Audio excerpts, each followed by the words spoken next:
Hello दोस्तों, मैं आशीष यादव आपके अपने चैनल आशीष वेदा में आप सभी का स्वागत करता हूं। दोस्तों, आज की इस वीडियो में हम बात करने वाले हैं एक न्यू रिक्रूटमेंट के बारे में। जो रिक्रूटमेंट निकल के आई हुई है वो उत्तर प्रदेश राज्य विद्युत उत्पादन निगम में निकल के आई हुई है। यहाँ पर जो रिक्रूटमेंट है वो सिर्फ ओनली ITI कैंडिडेट के लिए निकल के आई हुई है। जो candidate ITI fitter, electrician, electronics mechanic से किए हुए हैं वो कैंडिडेट यहाँ पर एलिजिबल है इस फॉर्म को अप्लाई करने के लिए। तो दोस्तों, हम आगे बढ़ते हैं वीडियो में और स्टेप बाय स्टेप समझते हैं कि कितना पोस्ट है और क्या एलिजिबिलिटी कंडीशन है, इसके बारे में यहाँ पर जानने वाले हैं। दोस्तों, आपको गूगल पे जाना है और यहाँ पे सर्च करना है UPRVUNL और आकर के इसके ऑफिशियल वेबसाइट यहाँ पर आपको आकर के क्लिक कर देना है। जैसे ही क्लिक करेंगे तो आपके सामने कुछ इस तरह का इंटरफेस ओपन हो जाएगा। यहाँ पर इसके हम होम पेज पे आ गए हैं, ऑफिशियल वेबसाइट पर आ गए हैं। यहाँ पर आप देखेंगे तो यहाँ कैरियर वाला ऑप्शन है। इस कैरियर वाले ऑप्शन पर आपको क्लिक कर देना है। यहाँ पर आप जैसे ही क्लिक करेंगे तो यहाँ पे आप देखेंगे कि यहाँ पर जो है कि वैकेंसी शो हो रहा है जो कि रिक्वायरमेंट नोटिस है। तो इस व्यू वाले ऑप्शन पर आप यहाँ पर क्लिक करेंगे। जैसे ही आप यहाँ पर क्लिक करेंगे तो आप यहाँ नीचे आएंगे और यहाँ पर देखेंगे तो PDF में यहाँ पर डाउनलोड का ऑप्शन है regarding inviting online application for the post of technician grade 2 का। तो इस PDF वाले ऑप्शन पर यहाँ पर आपको क्लिक कर देना है। जैसे ही PDF वाले ऑप्शन पर आप क्लिक करेंगे तो आपके सामने कुछ इस तरह का PDF ओपन हो जाएगा और यहाँ पर आप देख पा रहे होंगे कि उत्तर प्रदेश राज्य विद्युत उत्पादन निगम लिमिटेड में, जो कि इसका हेड ऑफिस लखनऊ है, जो कि उत्तर प्रदेश राज्य में पड़ता है। आपको यहाँ पर दिखा देते हैं कि कितना पोस्ट है, क्या एलिजिबिलिटी है, सब के बारे में यहाँ पर हम बताने वाले हैं। यहाँ पर जो आवेदन है वो ऑनलाइन के माध्यम से होगा और यहाँ पर पद जो है वो टेक्नीशियन ग्रेड 2 का पद है। यहाँ पर जो पद कोड है वो 1 2 3 है, जहाँ पर अलग अलग ट्रेड से अलग अलग वैकेंसी है। यहाँ पर जो पहला पद है वो यांत्रिक का है, यांत्रिक यानी फिटर का पद है। यहाँ पर जो UR का यानी अनारक्षित का पोस्ट है वो आपको यहाँ पर 30 है। उसके बाद अन्य पिछड़ा वर्ग का यानी OBC का 1 पोस्ट है। अनुसूचित जाति का यहाँ यानी कि SC का 14 पोस्ट है और अनुसूचित जनजाति यानी ST का 7 पोस्ट है। आर्थिक रूप से कमजोर EWS के लिए यहाँ पर 5 पोस्ट है और 36 आरक्षण यानी ESM और DFF के लिए यहाँ 2 और 1 देखने को मिल जाएगा। उसके बाद यहाँ पद कोड दूसरे नंबर पे आप देखेंगे विद्युत यानी जो ITI इलेक्ट्रीशियन से किए हैं उनके लिए यहाँ पे अनारक्षित यानी UR के लिए 56 पोस्ट है। अन्य पिछड़ा वर्ग यानी OBC के लिए यहाँ पर 16 पोस्ट है और अनुसूचित जाति SC के लिए यहाँ पर 24 पोस्ट है और अनुसूचित जनजाति यानी ST के लिए यहाँ पर 13 पोस्ट है। आर्थिक रूप से कमजोर EWS के लिए यहाँ पर 11 पोस्ट है और 36 आरक्षण यानी ESM और DFF के लिए यहाँ पर 6 और 2 देखने को मिल जाएगा। यहाँ पर बात करते हैं पद कोड तीसरे का। यहाँ पर जो दिखा है इंस्ट्रूमेंट यानी इंस्ट्रूमेंट वाले इसी ऑप्शन में यहाँ पर इलेक्ट्रॉनिक्स मैकेनिक का भी यहीं पर पद है।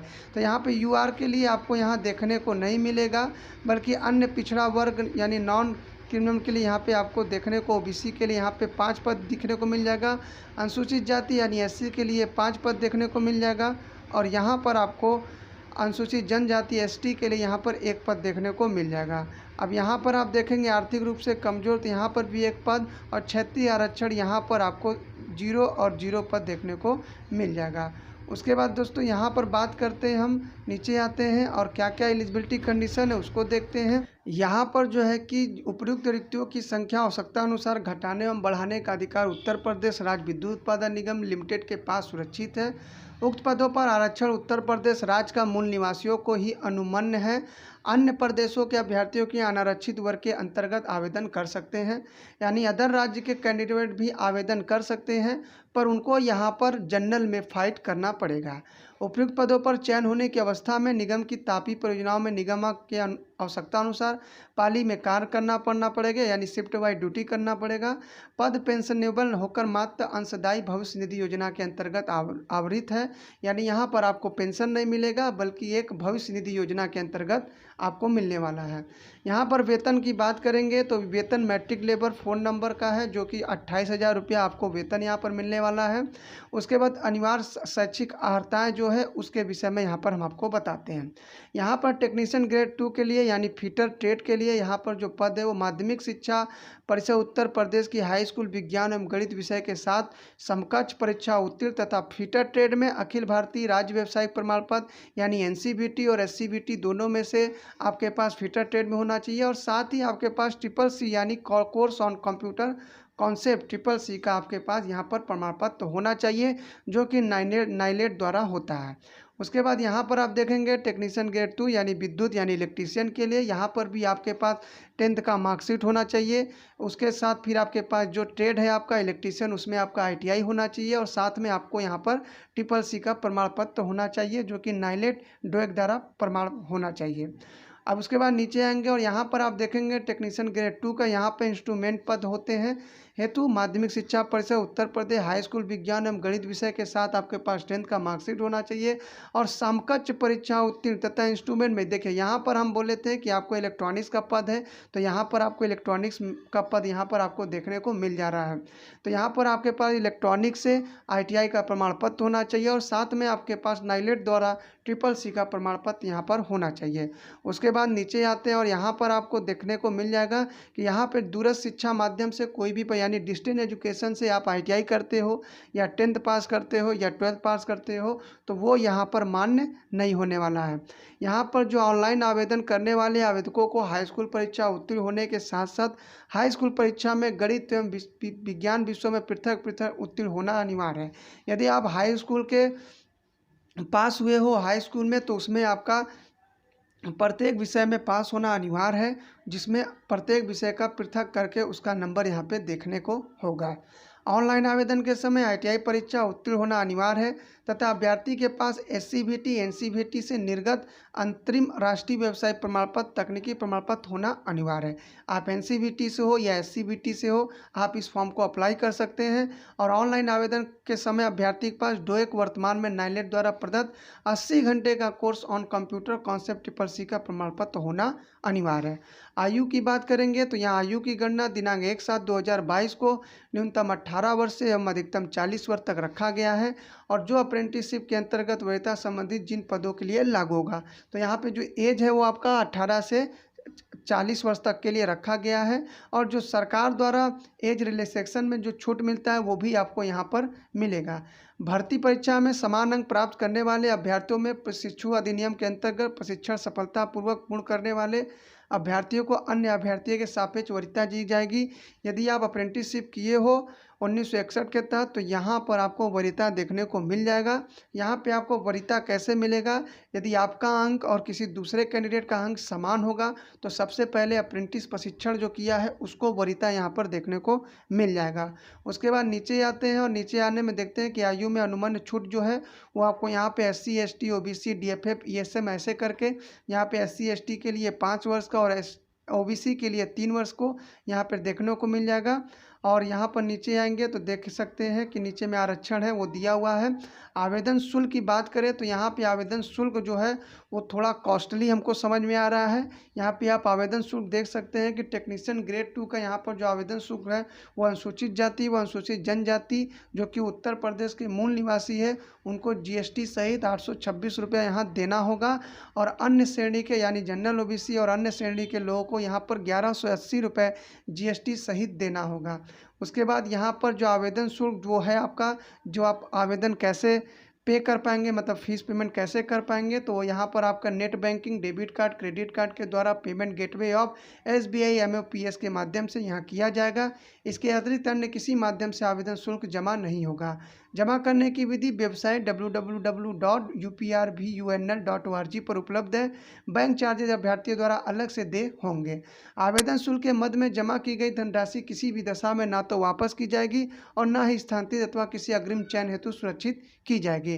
अर्हता एवं अन्य प्रमाण पत्रों का प्रस्तुतिकरण यहाँ पर आप देख लेंगे। यहाँ पे अभ्यर्थियों द्वारा ऑनलाइन आवेदन में पत्र में उपलब्ध कराई गई सूचना के आधार पर कंप्यूटर आधारित CBT में अस्थायी रूप से प्रोविजनली सम्मिलित किया जाएगा। अभ्यर्थियों के संगत अभिलेखों की जांच अभिलेख परीक्षण के समय किया जाएगा। अभ्यर्थी क्योंकि मात्र कंप्यूटर आधारित परीक्षा सीबीटी परीक्षा अभिलेख परीक्षा डॉक्यूमेंट वेरिफिकेशन में सम्मिलित होने से अर्हता चयन का अधिकार प्राप्त नहीं हो जाएगा। विज्ञप्ति पद हेतु अभ्यर्थियों द्वारा कंप्यूटर आधारित परीक्षा सीबीटी परीक्षा अभिलेखी परीक्षा में निम्न अभिलेख प्रमाण पत्र प्रस्तुत करना अनिवार्य है। कंप्यूटर आधारित परीक्षा सीबीटी परीक्षा के समय प्रवेश पत्र आपको पासपोर्ट साइज 2 फोटो, वैध फोटो, पहचान पत्र, बाकी आप पीडीएफ डाउनलोड करके अपना यहाँ पर पढ़ सकते हैं। अब बात करते हैं अभिलेख परीक्षा यानी डॉक्यूमेंट वेरिफिकेशन के समय आपको संबंधित जो पद आप जो ऑनलाइन आवेदन करते समय जो भी अर्हताएं में जो भी डॉक्यूमेंट्स वगैरह यहाँ पर लगाते हैं तो आपको वो सब डॉक्यूमेंट वेरिफिकेशन के टाइम यहाँ पर ले जाना है, जिसमें आपका ओबीसी का एनसीएल का बनाना पड़ेगा, आपको जाति प्रमाण पत्र जो कि 31/3/2022 के बाद का एवं आर्थिक रूप से कमजोर यानी ईडब्ल्यूएस का वो भी निर्गत प्रमाण पत्र दिनांक 31/3/2022 के बाद का निर्गत आवश्यक है। सभी अभ्यर्थियों के लिए आरक्षण का लाभ हेतु मूल निवास प्रमाण पत्र प्रस्तुत करना अनिवार्य होगा। निवास प्रमाण पत्र दिनांक 8/7/2019 के बाद का निर्गत होना आवश्यक है। यहाँ पर आप नीचे आएंगे और नीचे आकर के आप देखेंगे कि अनापत्ति प्रमाण पत्र यदि कोई अभ्यर्थी किसी सरकारी अर्ध सरकारी विभाग में कार्यरत है तो उसे नियुक्ति के समय अपने विभाग अध्यक्ष द्वारा निर्गत अनापत्ति प्रमाण पत्र एनओसी प्रस्तुत करना आवश्यक है। वैवाहिक स्थिति ऐसे पुरुष महिला अभ्यर्थी जो एक से अधिक जीवित पत्नी पति रखने हो चयन हेतु अर्ह नहीं होंगे। चयन प्रक्रिया जो आपका है वो आपका कंप्यूटर बेस्ड टेस्ट होने वाला है और यहाँ पर जो है कि आप देख पा रहे होंगे कि कंप्यूटर आधारित परीक्षा होगा और यहाँ पर जो टेस्ट आपका होने वाला है जो आपका जो टेक्नीशियन ग्रेड 2 पद कोड 1, 2 एवं 3 के लिए है वो आपका 200 मार्क्स का यहाँ पर होने वाला है और जिसमें आपका दो टाइप में आपका पेपर होने वाला है, जो कि फर्स्ट स्टेप में और सेकेंड स्टेप में होने वाला है। जिसमें फर्स्ट पार्ट में आपको 150 क्वेश्चन आएंगे, जो 150 क्वेश्चन वो आपके एग्जीक्यूटिव टाइप रहेंगे और आपका जो ट्रेड रहेगा उसी से आपका 150 क्वेश्चन यहाँ पर आने वाला है। पार्ट 2 में यहाँ पर 50 मार्क्स का होगा, ये भी ऑब्जेक्टिव टाइप क्वेश्चन होगा और यहाँ पर आपको जनरल हिंदी, जनरल नॉलेज और रीजनिंग ये समान नॉलेज में से आने वाला है और यहाँ पर निगेटिव मार्क रहेगा, जो कि निगेटिव मार्क आपका 1/4 है, यानी एक क्वेश्चन गलत होने पे आपका 0.25 मार्क्स कट जाएंगे। नीचे आएंगे और यहाँ पर आप देखेंगे परीक्षा के सभी चरणों में अभ्यर्थियों का प्रवेश विशुद्ध रूप से अंतरिम प्रविधि होगा, जो पद के अनुरूप निर्धारित पात्रता शर्तों को पूर्ण करने के प्रतिबंधित होगा।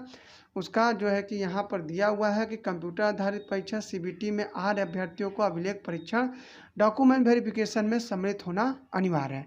उसके बाद नीचे आते हैं और यहाँ पर आप देखेंगे ट्राई ब्रेकिंग नियम जो भी है यहाँ पर आप पढ़ लीजिएगा। उसके बाद परीक्षा का स्थान आपके नज़दीकी स्थान का जो लिखित परीक्षा आगरा, अलीगढ़, कानपुर, झांसी, ग्रेटर नोएडा, प्रयागराज, मेरठ, लखनऊ, वाराणसी, मुजफ्फरनगर, मुरादाबाद, बरेली नगर इत्यादि में होगी। तो यहाँ पर परीक्षा का एग्ज़ाम सेंटर आप यहाँ पर चूज़ कर सकते हैं, जो कि आपको ईमेल पत्राचार मान्य नहीं होगा। संबंधित परीक्षा बदला नहीं जा सकेगा। लिखित परीक्षा में आहार एवं शॉर्टलिस्ट अभ्यर्थियों का अभिलेख परीक्षा डॉक्यूमेंट वेरिफिकेशन लखनऊ जनपद में बुलाया जाएगा, यानी आपका जो डॉक्यूमेंट वेरिफिकेशन होने होगा वो आपका लखनऊ हेड ऑफिस पे होगा। आवेदन कैसे करें, तो आवेदन आपको ऑनलाइन करना है। आपका जो आवेदन का डेट है वो आपका 12/7/2022 से ओपन हो जाएगा और 5/8/2022 तक यहाँ पर क्लोज हो जाएगा, यानी कि आपका आवेदन का जो समय सीमा है वो 12 जुलाई से चालू हो जाएगा। आप ऑनलाइन रजिस्ट्रेशन एप्लीकेशन फॉर्म को भर सकते हैं और आपका आवेदन का जो क्लोज डेट है वो 5/8/2022 यानी अगस्त के महीने में 5 तारीख को क्लोज हो जाएगा। यहाँ पर बहुत सी अर्हता है, बहुत सा यहाँ पर नोटिफिकेशन है। इस नोटिफिकेशन को आपको पढ़ लेना है फॉर्म भरने से पहले। तो दोस्तों वीडियो यदि आपको हेल्पफुल लगा हो तो चैनल को लाइक, सब्सक्राइब, शेयर जरूर करिएगा। धन्यवाद।